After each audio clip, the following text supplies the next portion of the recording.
Hello and welcome to today's webinar. This is a Washington, D.C. update on COVID-19 and public policy developments.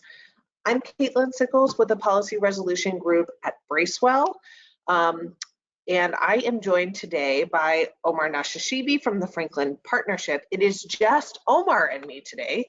If you are a regular for these webinars, you know that there are usually four of us, my colleague Paul Nathanson, also from Bracewell, and Omar's colleague John Guzik from the Franklin Partnership, but you are catching us in the middle of summer. So while many of you may be on vacation and listening to this recording after the fact, we also have colleagues out. So it is just Omar and me.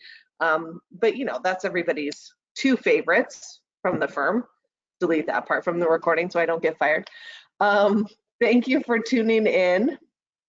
We have a lot to cover today, but before that, I want to tell you some other places where you can get updates from your public policy team. I hope that you are tuning into our podcast, Talking with One Voice. That is a bi-weekly podcast where we cover issues, news of the day, policy and politics, of course. We also have a weekly video series, 2 Minutes with One Voice. You can find that on the YouTube channels of NTMA and PMA. I will flag for folks tuning in today that we have some changes coming to that video program.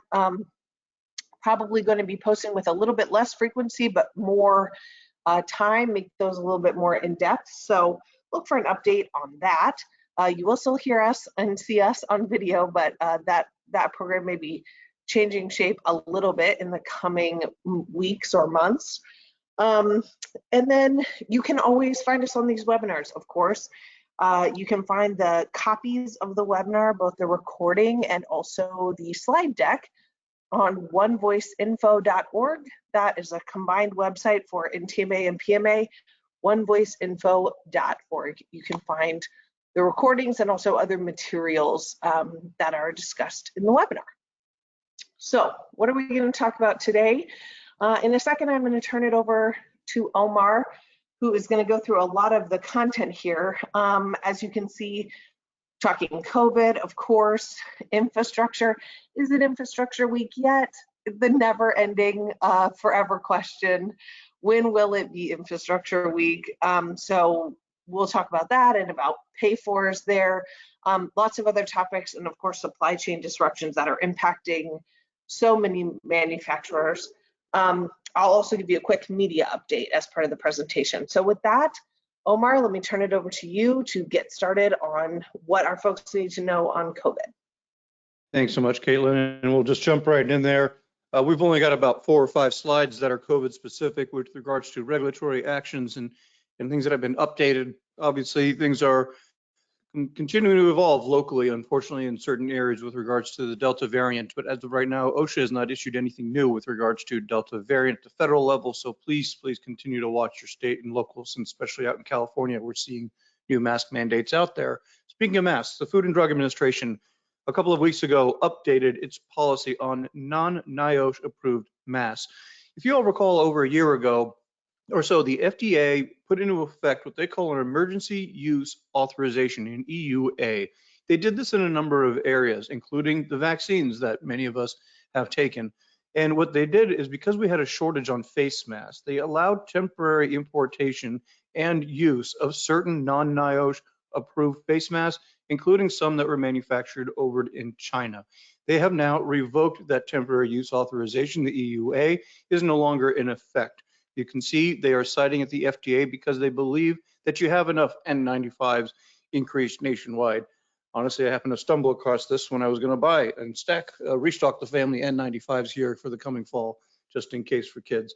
So as you can get a sense that they are making these changes, keep this in mind that this is now the new FDA directive, and the CDC will typically link over to this. So any future purchases, especially if you do have an OSHA or a local OSHA standard that requires you to provide masks to the non-vaccinated, such as you do in California, this might be something you want to start taking a look at for future purchases as well.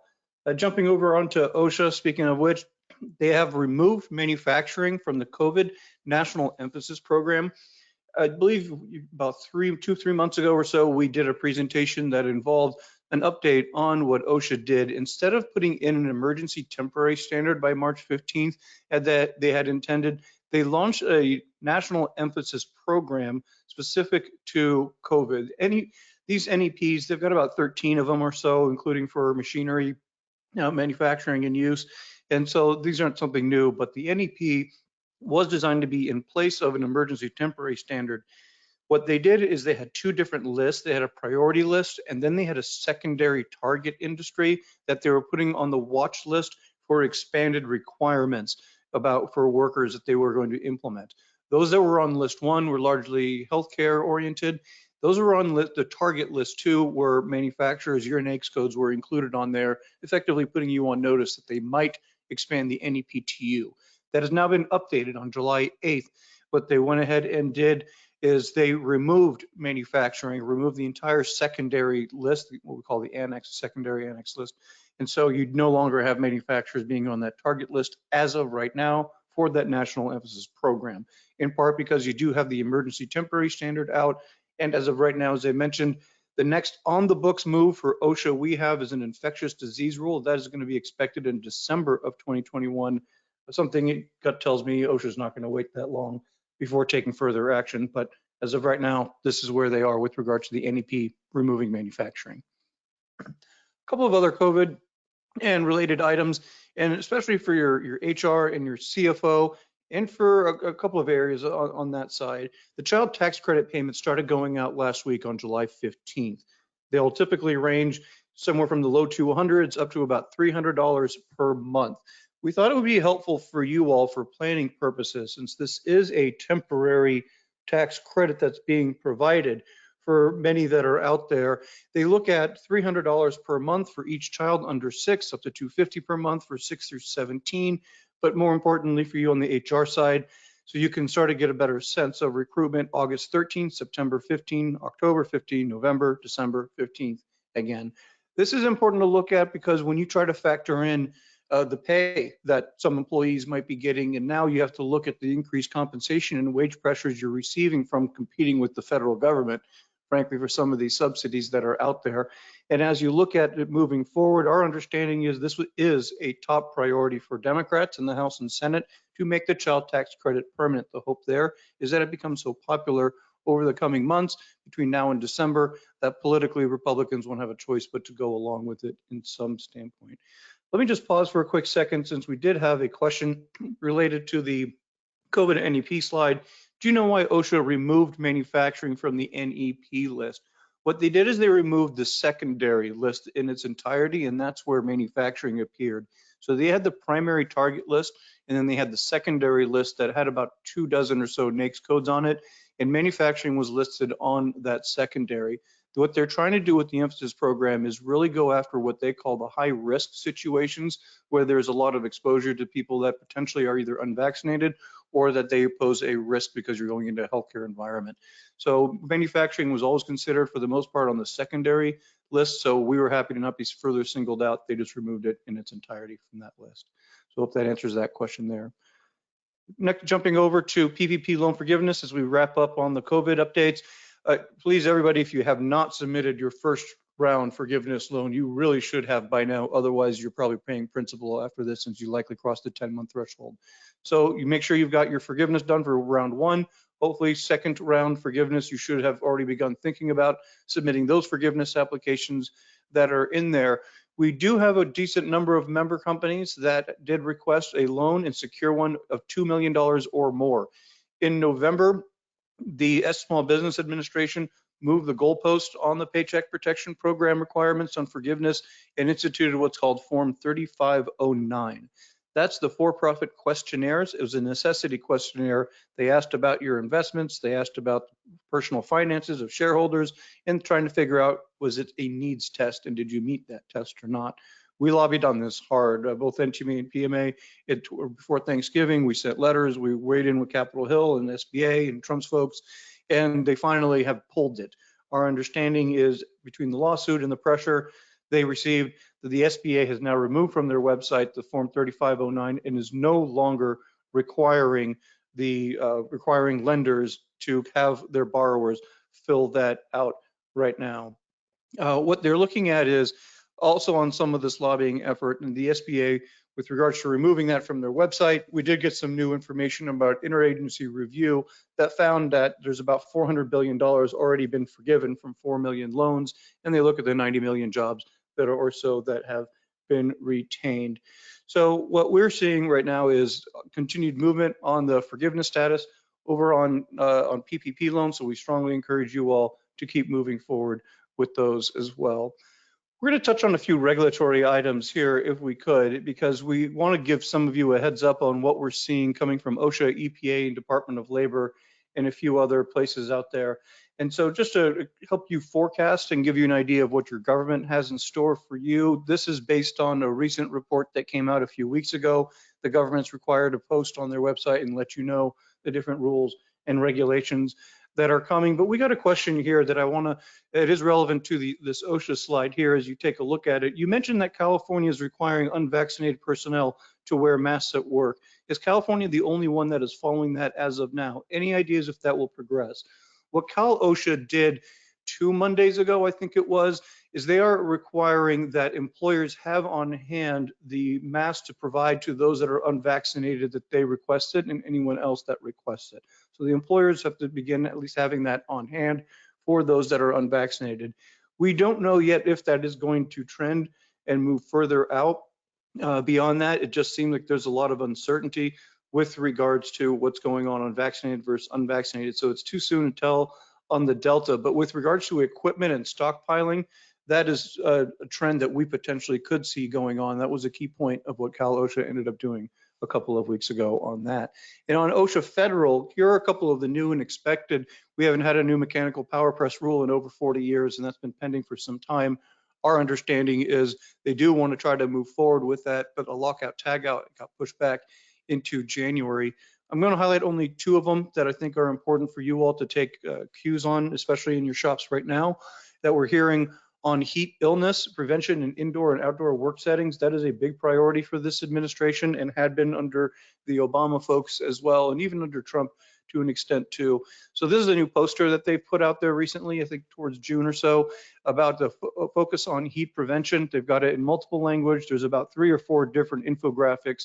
Traditionally, they've looked at outdoor heat exposure. Increasingly, they're looking at indoor. So the OSHA is going to want you to start looking at this proposed rule that they're coming up with, that they're looking to do in the fall, and move forward with that with regards to the heat. Just step back to the heat for a second. What they are going to do, our understanding is, they're going to include you to monitor the temperatures around certain workplaces. They're going to want to monitor Minnesota does this already, a few others, monitor the humidity levels. You also are going to look at the number of bodies that are per square foot in that facility to look at how much heat is generated by the humans that are located in that plant. We do work for die casters melting aluminum at 1200 degrees. So for some of you all that are especially in older shops that may not have the ability, they are potentially going to look at some furnaces, some boilers, some other HVAC systems potentially as requirements. So they're going to start with an RFI. The Secretary of Labor has said that they do want a lot of industry engagement with regards to indoor heat in particular from manufacturers and others, and then they likely will move forward with a proposed rule about in the spring of next year or the summer of next year is what we're hearing on that. But some of you also might recall that have worked with us in the past on lobbying on OSHA. The noise issue that came up under the Obama administration is starting to creep back again. Under the Obama administration, they wanted you to include a number of engineering controls in the rafters that wouldn't even prove that they would reduce the noise level in your shops. We are starting to see this Region 5, that's going to be the Illinois, the Midwest, and those areas. They are under a Region 5 emphasis program. You recall my mentioning the National Emphasis Program. This is a regional emphasis program with regards to hearing loss and looking at it from the noise program. They are going to start, as you can see from this, start reaching out to employers. And if any of you are starting to be contacted by your OSHA region on this, please contact your NTMA and PMA folks, and they can anonymously let us know if you're comfortable doing so, just so we get a sense of how wide they're going with this and how much it might expand. As you can see, they're going to start with informational mailings, but it seems like increasingly they're going to probably go back to the noise exposure efforts that they were a number of years ago. So something to keep in mind and a good look at if you don't mind passing along to your HR shops over there. We do have a decent number of our manufacturers that are also subcontractors or direct prime contractors to the federal government, particularly over at DoD. We did just want to give you all a heads up. We do know that there's an overtime rule that is being developed by the Department of Labor for general businesses to take it to 50,000. Here's a minimum wage that just came out of the Wage and Hour Division of the Department of Labor, where literally just a couple of days ago on July 21st. This is dealing with federal contractors and subcontractors requiring that $15 minimum wage per hour by January 30th of 2022. So about a 6-month notice on that. So something to keep in mind for some of you subs out there. And so we'll have to see the final rule that comes out and how you do your calculations. But for those of you that are subcontractors or fed, please keep this in mind, and you may want to discuss that with some of your HR and the people that are filling out your sales forms and your pitches there. Two or three other items coming from the Department of Labor on which we've been active on, expecting this August over on apprenticeships at the Department of Labor. You all recall we've been very, very involved with NIMS and other groups in support of industry recognized apprenticeship program and standards recognition entities that are created as part of the non-registered apprenticeship program effort that was supported to help industry recognize their own apprenticeship systems rather than just rely on a one-size-fits-all from the feds. So we were able to work on this right now. The proposed rule is probably going to continue to rescind those IRAPs. The big question we've got is what do they end up doing with the SREs that are already up and running, such as NIMS. So we're going to be working on this one and watching this area with regards to apprenticeships very closely, and especially as they look at reauthorization of the National Apprenticeship Act, on which we are working. Reminder again to HR folks, those businesses that are of a certain size, keep in mind your EEOC, your Report 1 forms are going to be due on August 23rd for 2019 and 2020. That portal is already open. Those of you that are required to do so, please keep that in mind, as some of that data does take some time to collect, especially as you're getting towards the end of the second quarter just closed out. A few others on, last one on regulations before we jump over to infrastructure, where I'm sure most folks are most curious. But EPA, I'm not going to run through a lot of these, but if you, when you take this back and take a look at it later on, notice the proposed rulemaking on light duty vehicles. We're hearing that regulation is going to come out with model year 2026 is the fuel efficiency standard. I think at 50 miles per gallon or 51 is what they're looking at. And then they're going to have a secondary rule that takes effect in model year 2023. And so in the next few weeks, we are expecting something on light duty vehicles and greenhouse gas emissions and fuel efficiency standards there. A couple of areas is trichloroethylene, NPB is another area where the EPA is looking at doing some additional regulations on particulate matter. So if you use any of those, either of those two, please let us know, as they are certainly, some of them are solvents and solutions, but keep that in mind that EPA is going to re-increase some of their efforts in those spaces. Infrastructure. This is a moving target. John and I are watching this very closely with the folks over at Bracewell, and it's one of those will they or won't they. On Wednesday at 2:30, the Senate tried to move forward with the cloture vote and, as expected, failed because the Republicans said, I'm not voting on something that's not finished yet. Last night, there were some hiccups. Let me set the stage for you as you can think of the next several slides. There are two tracks approaching right now. One is the bipartisan $1.2 trillion over 10 years hard infrastructure, roads, bridges, airports, ports, broadband, traditional infrastructure, water. That's 1.2 trillion. That's different than what Joe Biden wanted in the American Families Plan, and different from what Senate Democrats are moving on their own. So the one that's getting all the attention in the media right now, that's the bipartisan bill being negotiated by 11 Democrats and 11 Republicans in the US Senate. Bernie Sanders, progressives are not a part of this. It's what we would call moderates. It's Kirsten Sinema, the Democratic senator from Arizona, and retiring Republican Rob Portman of Ohio are the two that are leading negotiations on the $1.2 trillion package. So they're going to definitely need at least 10 Republicans. We're hearing that Portman and Romney were saying that a vote next week could potentially secure the 10 Republicans they'd need, but things started getting a little shaky last night on where they are. The second track is the Senate budget resolution. This is going to be everything Democrats want that they don't get in hard infrastructure. The plan is to make this the social programs, human infrastructure, child tax credit, expansion of Family Medical Leave Act, some items from the pro-union, the PRO Act that's for the unions in there that deals with fines. So that's where they're going to want to include a number of items in that one. And you know, Bernie Sanders wanted over $6 trillion, but he's willing to settle for only 3.5 trillion. From that, we are hearing that is slightly high, but keep in mind that the progressives, this is going to be a two-track, but it ends up being a parallel track approach because the Democrats know better. If they allow this infrastructure 1.2 to go on its own, the progressives know they'll never get everything they want in the family infrastructure bill at 3.5 trillion for all their different social programs. So that's why they're both going to move together, and Pelosi is going to try to handcuff them into that effect. There's a lot on this slide. I don't think you need to go through it. The only thing you need to keep in mind is that a lot of attention is being focused right now over on the Senate, and I don't think enough is being focused over with the House Democrats. Right now, you've got this $1.2 trillion bill. Sure, it can get through the Senate. Potentially, it really could. But we're hearing that the folks over in the House aren't so crazy about it. You've got moderate Democrats that are not supportive of going too far partisan. You've got the Transportation Committee Democrats, 20 of them or so, that say they don't like what the Senate is negotiating. So that's where they're asking about different issues that people have got going on with regards to this bill. I think we're still a lot far from it, and the media just likes a good story, and that's why you're seeing a lot of it out there. But something that people need to keep in mind is this $3.5 trillion budget resolution that the Senate Democrats, and this isn't even House Democrats, have put out there, where they look at comprehensive family medical leave. These are some of the items that they would include with universal preschool, free community college, looking at extending, again, the child tax credit, as we mentioned, subsidies. Notice the electric vehicle tax incentives. Some of you may benefit from that if you're in their supply chains, but those are the ones that they're likely going to include over there as well. From what we're hearing, that's where the Democrats will put some of this.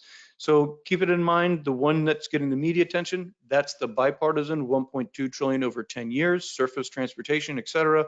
The 3.5 trillion, that's going to be a Democrat only. You will not have any Republicans voting for that budget resolution. And as you can see, why? Because of what's so much in there. The optimistic timeline, if you want to take a look at where we might end up being, the Senate, if they do come together over the weekend, senators have left town. So staff are going to work through the weekend, we understand, and trying to put something together that they could potentially start voting on as early as Monday. But my sense is that's going to slip potentially till Wednesday. So that's where the Senate is going to start with this language of the infrastructure bill, and with their hope of trying to get that through the Senate in the next couple of weeks. And then following, they'd bring the budget resolution that includes all those items the Democrats want. That'll probably be either the week of August 2nd, but now I'm hearing it's going to be the week of August 9 as they stick around longer. In the end of it, we've got a road to go. This is laying the groundwork for the fall and legislating. Most of us still believe that you aren't going to get a final bill until October, November, December, and we are still in the process of piecing together how you're going to get there. What I'm hearing, Democrats, the plan B is they're just going to walk away from the Republicans and still move something on their own. This is where I personally believe we'll end up, not to speak for John or the folks at Bracewell. I'll give the $1.2 trillion package maybe a 20% chance of actually passing on its own. And if it doesn't, I think you'll have a lot of what's in it be the basis of what Democrats go when they go on it alone, though it's going to be a tightrope for them to have to walk.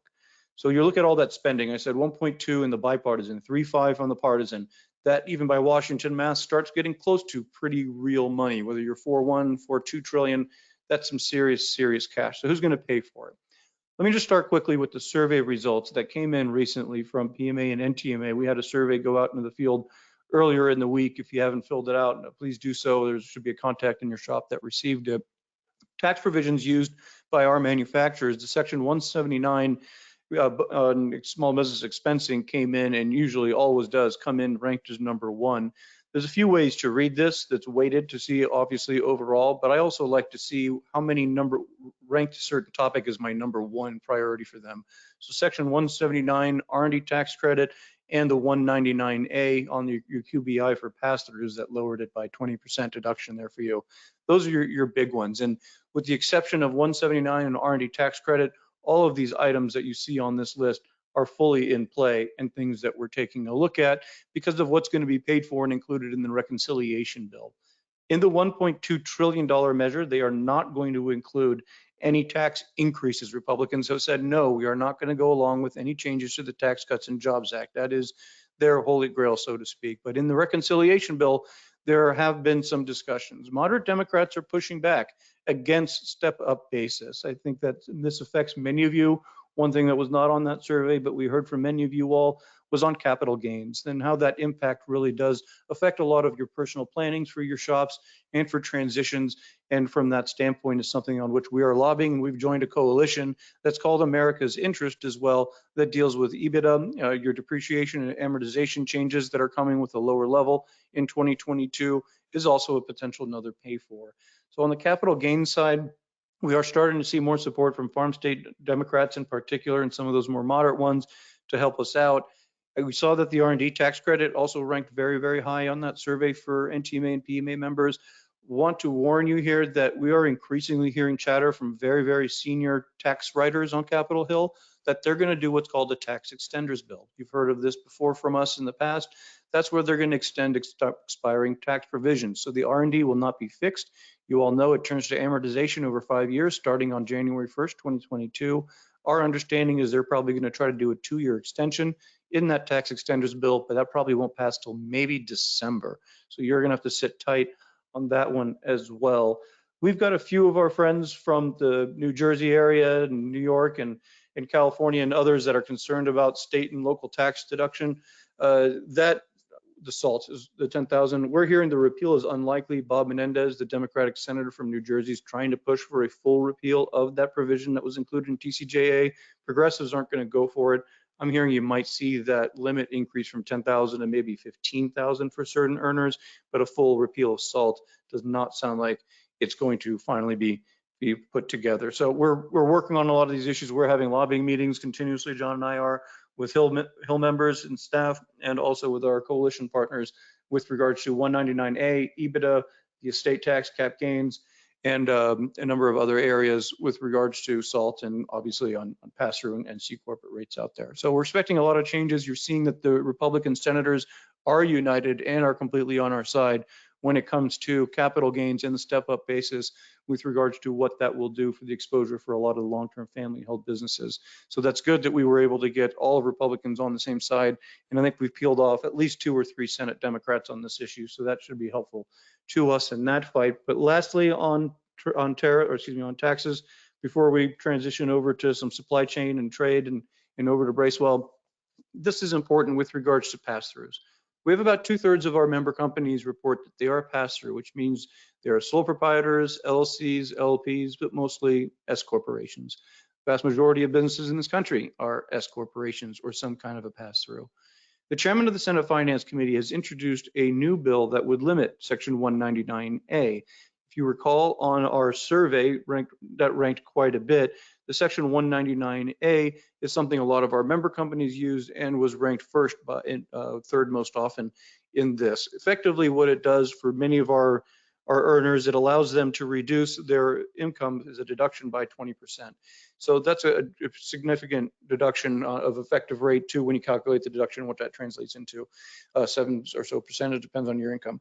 So what he's trying to do on this, the Senate Finance Committee chairman, is limit who is eligible. For taxpayers with incomes over 400,000, it will begin to phase out and eliminate in its entirety for earners with 500,000 or more.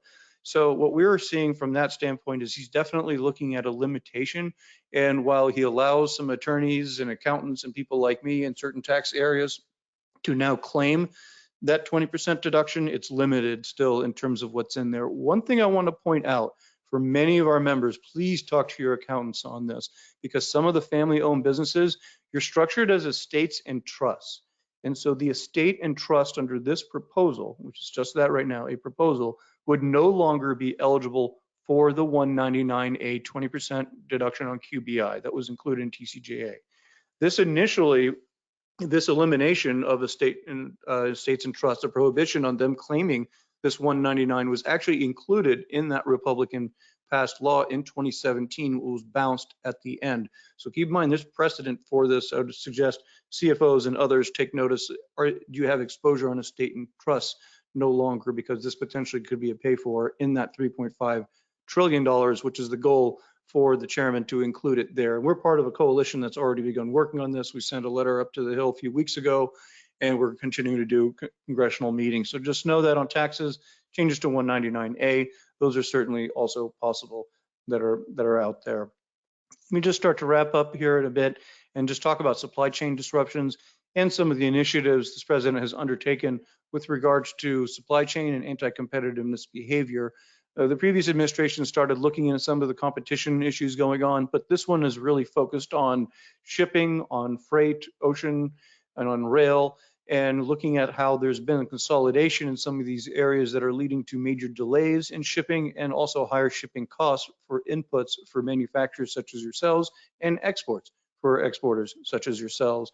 The president signed an executive order a few weeks ago that has 72 anti-competitive initiatives. They're working on a draft rule already with regards to the Federal Trade Commission. A few things just to take a look at from our standpoint, from an HR area, that really brings up some questions. We do have both NTMA and PMA do hourly and wage surveys. And right now they're saying DOJ and FTC wants to look at making sure that employers are not corroborating to suppress wages or reduce benefits by sharing wage and benefit information with one another. So there are going to be some questions in how they draft this rule in terms of some of these areas, and also an outright ban on non-competes. California has certain amounts. I think Connecticut and others have low wage non-compete bans, and a few others. But these are things to watch out for in the workspace that are just coming up and literally just happened here a few weeks ago that are on our radar screen. And then lastly, going to the Department of Commerce, as we talk about steel and aluminum a little bit, we are hearing that Department of Commerce is getting ready to release a couple of new changes and rules. You'll recall that there were the general approved exclusions, the GAES, that were approved by the previous administration in December of 2020, that were effectively a group of 108 different imports that were coming in from overseas that the Department of Commerce said no longer had to go through an exclusion request process because they felt they were no major objections, so they allowed them to come in without the tariff. So they're going to add some, remove some, and make some changes on that in the coming months. And what we understand is make some additional changes to how they conduct that exclusion process. And so we've had some of our coalition partners have already been meeting with the General Accountability Office, the Government Accountability Office, and a few others with Commerce, and try to figure out what changes they would make and how we can help clean up some of that mess. Because as you can see, we're not seeing any budging really on the pricing for hot rolled there or from plate for a lot of our tool and die makers. It's across the board. It's on aluminum as well. We will take a look at and seeing if we can find some better graphic information on aluminum. Usually the steel folks, that data is a little bit more readily available in terms of the price increase and lead times, but we do note there's some out there. We saw an NTMA presentation a few months ago from the Colorado chapter that had some pretty good aluminum numbers, so we'll pull on that. But this is one of the major issues that we're telling folks. Lead times are not getting any better, but we're understanding, and from what you all tell us, we're starting to see surcharges come up.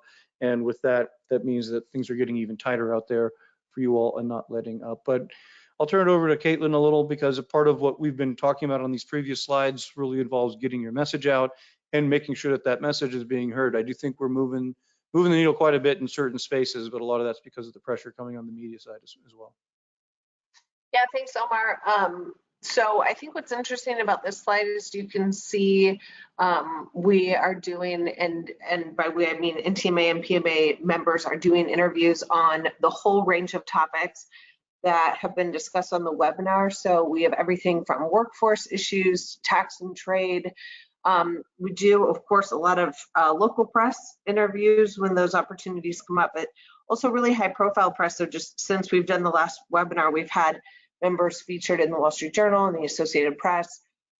Those are obviously important, both local press, which can impact policy on a really tangible level, because when a member of Congress sees something happening in their hometown paper, you can see an actual change in opinion, right? When constituents make their voices heard, but also when we have national coverage, that really also helps to drive the conversation at a high profile level. So we're always grateful when members are willing to make themselves available and to do interviews. I know both NTMA and PMA have made a lot of efforts over the last year to recruit more people to speak to press.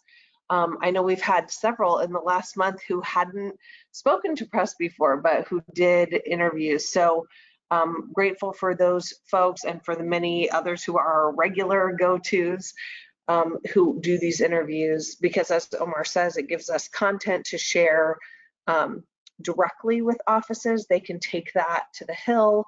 We can share it on social media. We can do a lot with members willing to share their own stories. So these are just a few of the hits, some of the ones that we know we're moving the needle. And we'll be back with other additional opportunities because we literally get media requests every week. So if there is somebody on the call who would like to speak to press but has not indicated their willingness to either NTMA or PMA, please do. We're happy to add you to the list. Just let your association know what topics you're comfortable speaking about.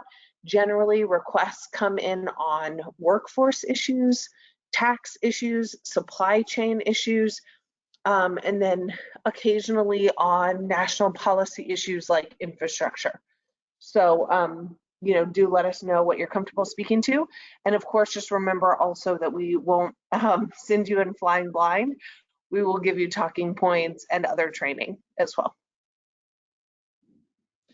Thank you. Galen, it is really helpful for us on Capitol Hill, and it's the way we help yourselves get this message out, whether it's on workforce or on the taxes that are coming. We said on capital gains, we went from in April where it looked pretty certain that we were going to have major problems on the step-up basis because the president has made that a priority.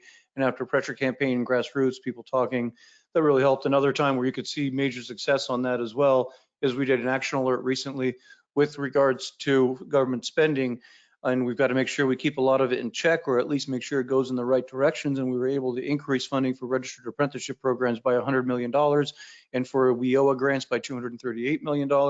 And so we were able to activate our grassroots folks to say, when you are going to spend career technical education, recruitment, training, that's where we need to make sure we can get the biggest return. And part of that is making sure that they're aware that these grants that help students' creativity at elementary schools and at middle schools and in high schools really are making a difference. So we appreciate all your help there. And we continue to ask for any support that you all can provide, especially as we're getting ready to ramp up a lot of activities here on lobbying, on taxes, and in the fall. These are your links to be able to donate and support with your corporate contribution to the advocacy funds for both the NTMA and the PMA. We strongly encourage you to do that as we try to get ready for our budget cycles. We know it's going to be a rough 18 months or so, let's put it that way, between now and the election to get through for our business decisions. And with that, I'm happy to take any questions that you all have. We usually try to keep these to about 35, 45 minutes or so. And right now we've got one question that's in the queue. If you're not aware of it, in the box on your right where it says questions, please feel free to type in any question that you have on anything that we may have touched on, did not, or ran through too quickly. We do have one. Do you have any data on SBA rejecting all or a portion of PPP forgiveness applications? Have not seen any hard data with regards to forgiveness rejections. What we have seen is anecdotes that were released in the late winter, early spring, in that February, March timeframe, where they cited that the majority of the rejections were just based on errors that were omitted, numbers not included, correctly referenced numbers that they were saying on the denial of those. Anybody is willing to discuss with us anonymously any challenges that they've had with regards to how they've had those issues, or anybody that's had their forgiveness loan rejected, please let us know as well on that one. We're happy to help work through. We do have some contacts over at the SBA that are willing to help out in some of these cases. If we think that something is certainly out of line, please let us know. Then another question came in: have we seen any company get an increase in the EIDL loan from 150 to 500,000? I know that it's out there. I've not gotten an actual notice from folks that they have done it themselves. I know we have about 10% of our members in a spring survey told us that they had requested an EIDL loan and secured one rather, but I've not heard of anybody seeking to up it from 150 to 500. I have had inquiries. We had somebody ask us a week before last, almost two Thursdays ago, ask us specifically about that, because now that you've got the PPP is closed, we are increasingly seeing people getting pushed over, and also restaurants program ran out of money. The transportation program closed on the 19th of July. And so we do expect the EIDL program to increasingly see some extensions there. So for that person that followed up, let's we'll touch base with you if you'd like. We'll check around a little bit. We got a question also with regards to the employee retention tax credit. Will it be extended? Keep in mind there were some changes that went into effect on eligibility on July 1st. So just a few weeks ago. Make sure you're talking to your tax professional with regards to that. There's also, because we talked to Stephanie Murphy, she's the Florida Congresswoman that wrote this language for House Democrats. I know her LD has been talking to the IRS and Treasury and submitted a bunch of questions with concerns about ERTC implementation. So they're still going back and forth, believe it or not, because on the IRS website, their FAQ guidance still has the old stuff on ERTC. So far, it's been, I think that there's a decent chance. I know that there are for sure the Blue Dog Democrats. When I talked to John last week, her LD, they said, yes, they are going to try to do what they can to extend the ERTC, but also make sure you check on the July 1st changes to see if they affect your company and how they are as well. Another question that we received out there is, seems like a lot of new rules and regulations are being promulgated. Is this typical for a new administration? There's a law that goes back to, I believe, 1982 that requires every president twice a year. It's called the Semi-Annual Unified Regulatory Agenda. They're twice. It's called the Spring Agenda and the Fall Agenda. They're supposed to be April and November of every year. And that's where they issue their upcoming regulatory priorities. So it's hundreds of pages that we go through, from Treasury to the Railroad Commission to you name it at EPA. And so this is typical. There's going to be more on this first one than there will be on the next, because they're undoing a lot of what the previous administration did. So if you go back and you look at Trump's, this is pretty usual, and we didn't even include the comprehensive list of all the regulations on which we're lobbying and watching and commenting on your behalf. So it's pretty extensive, and that's why I said, please do anything you can to support your associations here. We've got a lot on our plate, and hopefully doing everything we can to help you all. With that, any other questions that you all may have, anything that we did not touch on? Again, be patient with some of the news media that you're looking at with some of the tax increases. We're still at the beginning of this process. There's a lot of noise out there, but also a lot of activity. With that, not seeing any other questions, appreciate your time on this Friday afternoon. Enjoy your weekend. Look for further updates from us, especially if there's any breaking news with regards to the infrastructure and, more importantly, tax increases. Thanks, everybody.